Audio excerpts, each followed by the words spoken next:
আসসালামু আলাইকুম প্রিয় শিক্ষার্থীরা, good evening. How are you? কেমন আছো?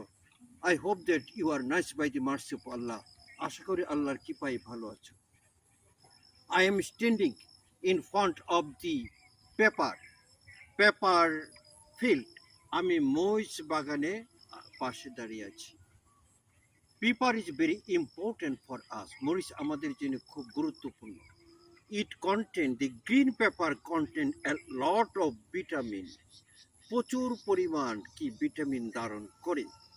দি ফার্মার হু কাল্টিভেট পেপার, যারা মরিচের চাষ করে, they are benefited in many ways, অনেকভাবে তারা লাভবান। Every farmer should cultivate pepper. No more today, thank you. আজ আর নয়, আমাকে এখানেই থামতে হবে। I have to stop here.